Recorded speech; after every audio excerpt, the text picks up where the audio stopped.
Welcome to CalCast, your Create International podcast.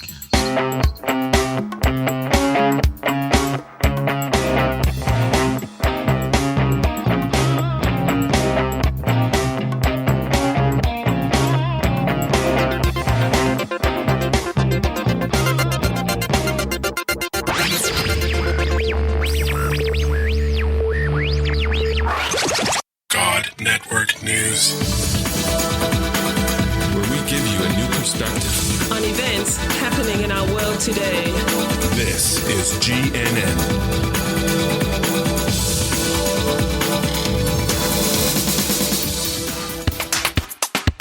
This is God Network News, episode 119. Welcome, GNN fans, to another episode of God Network News, the podcast that tells you what God's doing around the world. Not what CNN tells you, but what GNN tells you is going on in the world. If you're tired of listening to all of that crisis network news and you want to hear what God's doing, well, give us a listen.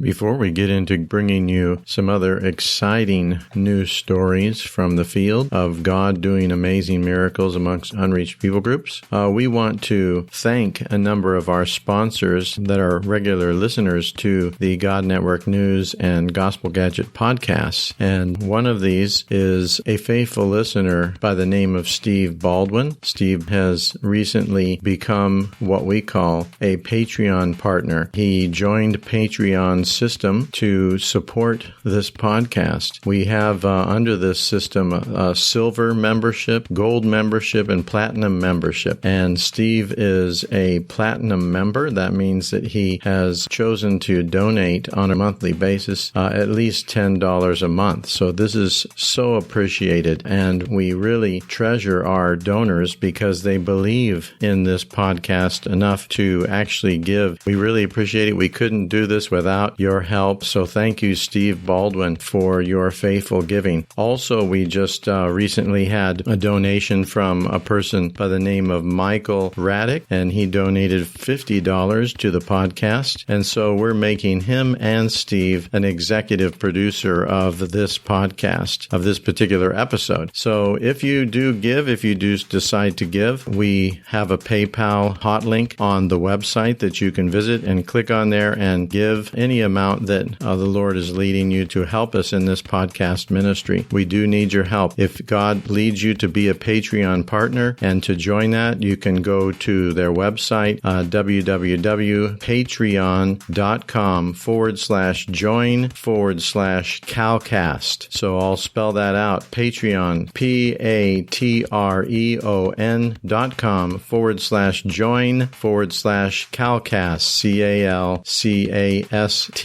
So thank you so much for your giving, everyone, and we appreciate any new donors and any new Patreon partners. Thank you.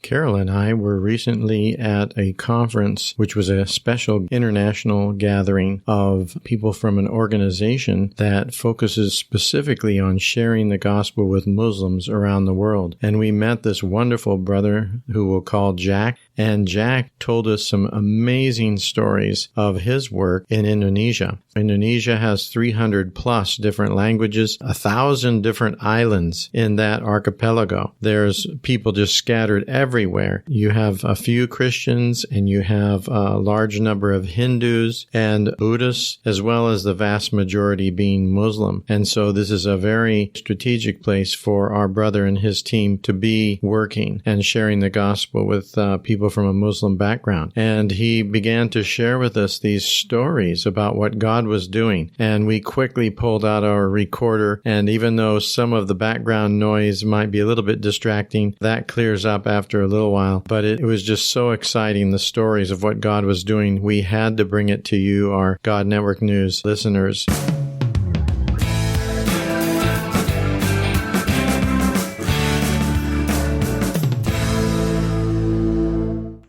Greeting, God Network News listeners. We are here again with our brother Jack to tell us some more stories about what God's doing amongst Muslims in his part of the world.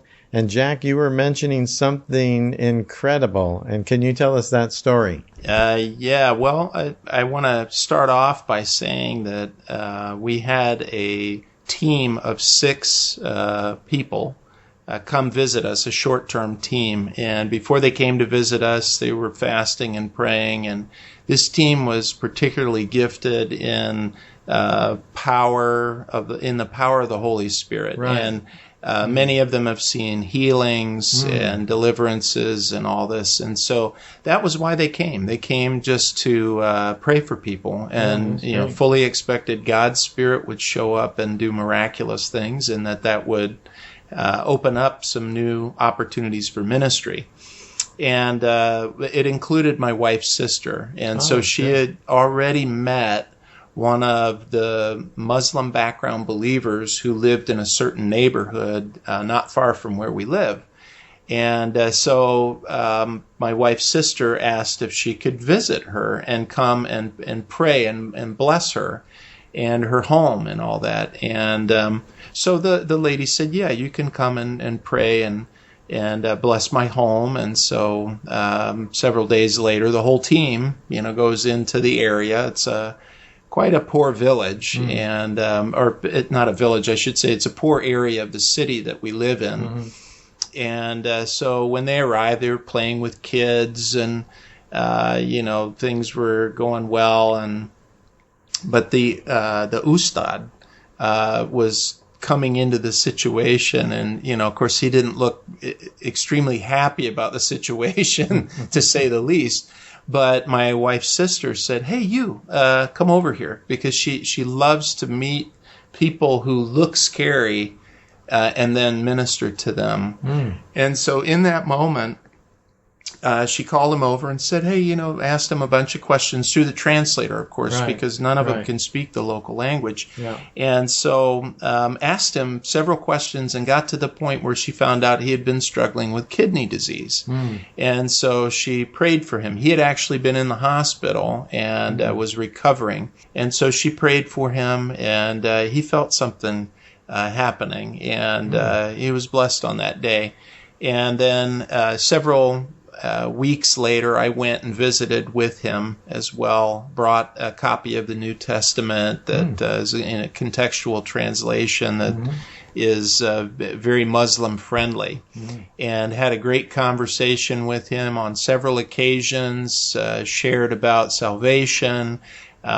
He was very interested in it. We didn't actually pray together for him to receive the Lord, but he received prayer from me again as a blessing on him and his household. And after these prayers had happened in the first day, my sister-in-law praying for him, and many other women and children being prayed for, and many miracles happened on that first day. Then they came back and visited, and basically on the second visit that this team made into this area, there were people lined up. Wow. And on the third time, even more people lined up. So there was some sort of a breakthrough in this area.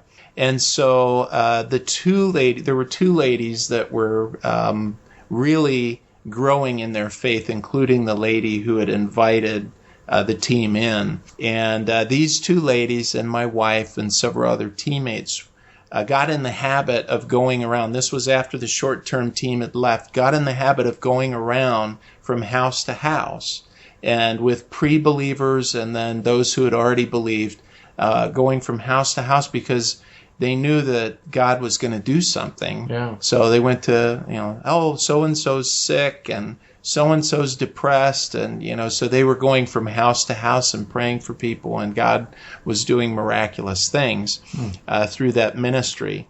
But after some time had passed, the wife of the Ustad was becoming quite jealous of all that was going on and the excitement and for this kind of ministry, and not much excitement about coming to the mosque and reciting the Quran, if you know what I mean. She was not for this kind of ministry going on. Right. She was actually opposed to the two ladies in the neighborhood. But as time went on, her husband unfortunately got more ill with his kidney disease, and one day he died. And so the wife remembered that they would love to go around and pray for people who were sick, and they would get healed. And so in that moment of desperation, she asked the two ladies to come to her house. And so they went into the house, they prayed for the husband, and he rose from the dead. Wow.